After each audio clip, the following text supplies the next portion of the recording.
పెట్టడమైంది. Controller auditor general of India CAG report అని అంటాం మనం. సిఏజీ రిపోర్ట్ వచ్చిన ధర్మిల వెంటనే దీనిపైన మాట్లాడవలసిన అవసరం ఉంది. ఈ రాష్ట్ర ప్రభుత్వం ఆర్థికంగా అతలాకుతలంగా ఎట్లా పరిపాలిస్తుంది అన్నట్టు విషయాన్ని ప్రజలకు తెలియజెప్పడం కోసం అని చెప్పని ఈరోజు అర్జెంటుగా ఈ పత్రికా సమావేశాన్ని పెట్టడమైంది. మిత్రులారా, ఒక మాట, శ్రమ నీ ఆయుధమైతే సంపాదించే శక్తి నీ సామ్రాజ్యం అవుతుంది అని అంటారు. శ్రమ నీ ఆయుధమైతే సంపాదించే శక్తి నీ సామ్రాజ్యం అవుతుంది అని చెప్పని పెద్దలు అంటారు. కానీ రేవంత్ రెడ్డి గారు ముఖ్యమంత్రిగా సొల్లు వాగుడు బూతు పురాణమే తన ఆయుధంగా మార్చుకున్నందువల్ల తెలంగాణ రాష్ట్రం ఇవాళ దివాళా తీస్తున్నది కఠిన వాస్తవమైంది. శ్రమ ఆయుధమైతే సంపాదించే శక్తి సామ్రాజ్యం అవుతుంది. కానీ సొల్లు వాగుడు బూతు పురాణమే ఆయుధంగా మార్చుకున్న రేవంత్ రెడ్డి పాలనలో తెలంగాణ ఆర్థికంగా దివాళా తీస్తున్నటువంటి ఒక విషయం కఠిన వాస్తవంగా మారింది. చేతగాని పాలకుడికే కూతలు ఎక్కువ ఉంటాయి. చేతగాని పాలకుడికే, తెలంగాణలో సామెత ఉంటుంది, మన తెలుగులో సామెత ఉంటుంది, చెల్లని రూపాయి గీతలు ఎక్కువ అని. అట్లా చేతగాని పాలకుడికే కూతలు ఎక్కువ, బూతులు ఎక్కువ. రేవంత్ రెడ్డికి కూడా అట్లనే పరిపాలన చేత కాదు, కానీ నోటు నిండా పచ్చి బూతులు అబద్ధాలు మాట్లాడటం అనేది అలవాటుగా మారిపోయింది. పైసలు ప్రజలకు సంపద సృష్టించే తెలివి లేదు. బూతు పురాణం మాత్రమే పరిపాలన విధానం అన్నట్లుగా ఇవాళ రేవంత్ రెడ్డి గారు వ్యవహరిస్తూ ఉన్నారు. కేవలం 90 రోజుల ఈ ఆర్థిక సంవత్సర పరిపాలనలో in 3 months of this financial year's governance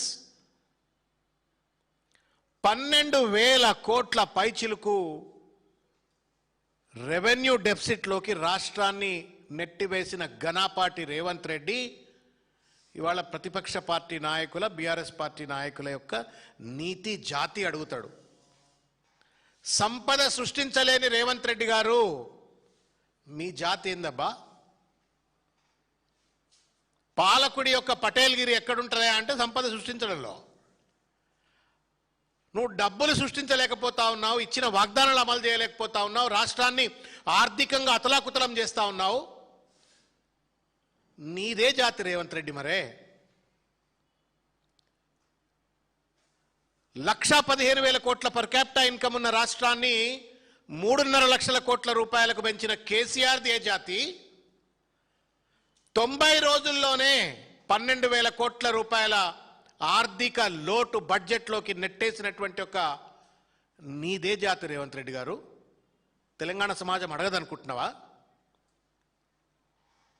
ఆదాయాన్ని పెంచే శ్రమ చేసే తెలివి లేదు, రాష్ట్రాన్ని కాపాడే శక్తి లేదు. ఇవాళ ఈ మాటలన్నీ నేను అంటలేదు, ఈ మాటలన్నీ సిఏజీ రిపోర్ట్ చెప్తా ఉంది. ఫస్ట్ క్వార్టర్ ఆఫ్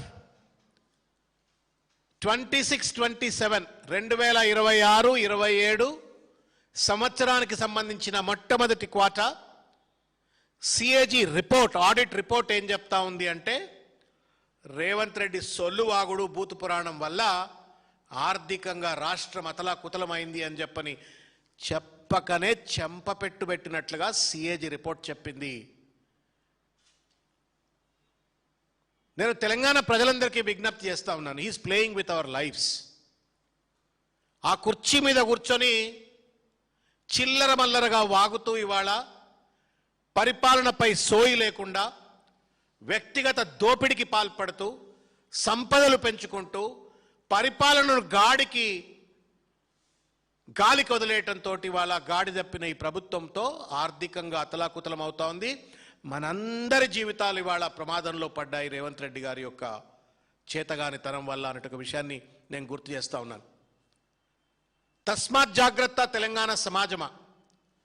ఈ మనిషిని గల్లాబట్టి ఎక్కడికక్కడ మనం నిలదీయకపోతే సొల్లువాగడే వేదం అనుకుంటున్న రీతిలో వ్యవహరిస్తూ ఇవాళ రాష్ట్రాన్ని మొత్తం మరో పంజాబ్ గానో లేకపోతే మరో బీహార్ గానో మరో పూర్తిగా బీమారు రాష్ట్రంగా తెలంగాణను వెనక్కి నెట్టబోతా ఉన్నాడు.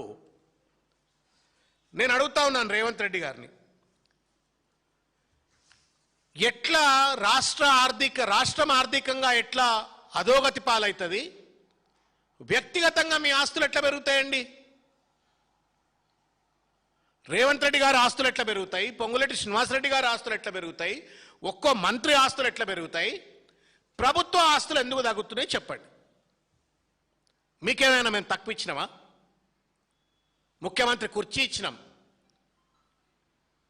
సెక్యూరిటీ ఇచ్చినాం, సెక్రటేరియట్ ఇచ్చినాం, ఉండడానికి ఒక జూబ్లీహిల్స్ ప్యాలెస్ ఇచ్చినాం, మళ్ళీ ఇంకో జూబ్లీహిల్స్ ప్యాలెస్ కట్టుకోవడానికి నిధులు ఇచ్చినాం. ఇంత పెద్ద అట్టహాసము ఐఏఎస్ ఆఫీసర్లు, పోలీస్ ఆఫీసర్లు, మొత్తం మంత్రాంగం అంతా నీ చేతిలో పెడితే నువ్వు సాధిస్తుంది ఏంది రేవంత్ రెడ్డి? వ్యక్తిగత ఆస్తులు పెంచుకుంటావు, రాష్ట్ర సంపద తగ్గిస్తావా? ఇది నమ్మక ద్రోహం కాదా? ఇది బ్రీచ్ ఆఫ్ ట్రస్ట్ కాదా అని చెప్పి నేను అడుగుతా ఉన్నాను. ఇవాళ సంఖ్యల్లోకి వచ్చినట్లయితే మిత్రులారా, ఎంత మోసపూరితమైన బడ్జెట్ను 2026-27 నాడు ప్రవేశపెట్టినరు. మేము హరీష్ రావు గారు, కేటీఆర్ గారు అసెంబ్లీలో, తర్వాత శాసన మండలిలో మేము నెత్తి మీద నోరు పెట్టుకొని మొత్తుకున్నాం. ఈ బడ్జెట్ అంతా బోగస్ బడ్జెట్, ఇది మిస్లీడింగ్ బడ్జెట్, మ్యానిపులేటివ్ బడ్జెట్ అని చెప్పినాం. చెప్పినట్టే సిఏజీ చెప్పింది. ఇవాళ నేను మీకు అప్పీల్ చేస్తా ఉన్నా, తెలంగాణ సమాజానికి, మీడియా మిత్రులకు, దయచేసి ఈ బోగస్ను ఎక్స్పోజ్ చేయండి. Please ensure that it reaches to the masses. ఎందుకంటే తెలంగాణకు జరిగే నష్టంలో, తెలంగాణ ప్రజలకు వచ్చే కష్టంలో మనము భాగస్వాములమే, మన పిల్లలు భాగస్వాములే, మన తరతరాలు భాగస్వాములే. ఏం చెప్పిండు? నేను ఒక మాట చెప్తాను. 6,857 కోట్ల రూపాయల రెవెన్యూ